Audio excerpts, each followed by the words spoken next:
وہی رب ہے، وہی خالق ہے کہ هُوَ یُصَوِّرُکم، کہ تمہاری تصویر بناتا ہے، وہ تمہاری صورت کو بنا دیتا ہے۔ وَالَّذِي يُصَوِّرُكُمْ فِي الْأَرْحَامِ، ماؤں کے پیٹوں میں، کیف یشاء، فرمایا کہ جیسا اللہ چاہتا ہے ویسا تمہیں پیدا فرما دیتا ہے۔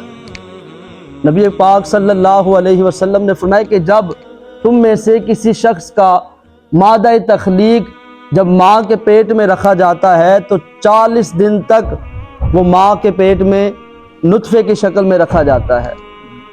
40 دن تک ماں کی پیٹ میں سب سے پہلی جو صورت ہوتی ہے وہ نطفے کی شکل میں ہوتی ہے۔ پھر نبی کریم صلی اللہ علیہ وسلم نے فرمایا کہ پھر وہ علقہ کی شکل اختیار کر لیتا ہے، جسے جمع ہوا خون کہتے ہیں۔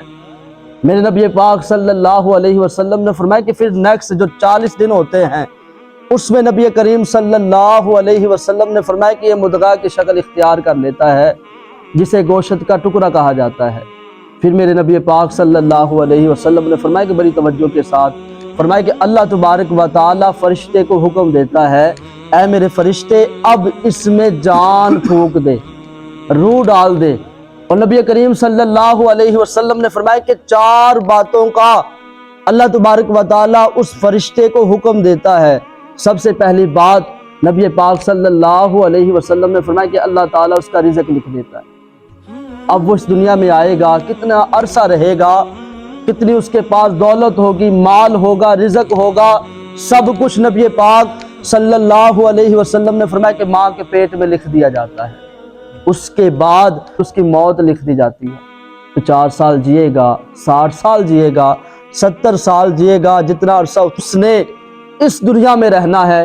میرے نبی کریم صلی اللہ علیہ وسلم فرمانے لگے اللہ تعالیٰ ماں کے پیٹ میں لکھ دیتا ہے۔ اس کے بعد میرے نبی کریم صلی اللہ علیہ وسلم فرمانے لگے اس کا عمل لکھا جاتا ہے، اس کے اعمال لکھے جاتے ہیں۔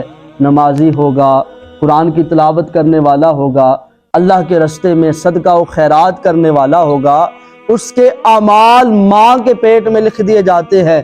اور میرے نبی پاک صلی اللہ علیہ وسلم نے فرمایا کہ آخری بات تو اللہ تبارک و تعالی ماں کے پیٹ میں فرشتے سے فرماتا ہے کہ لکھ یہ خوش نصیب ہوگا یا بد نصیب ہوگا۔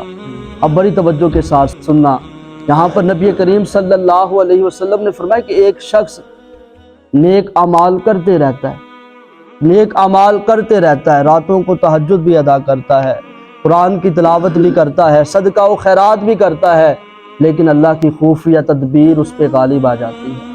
نوشۂ تقدیر قسمت کا لکھا ہوا اب اس پہ غالب آ جاتا ہے۔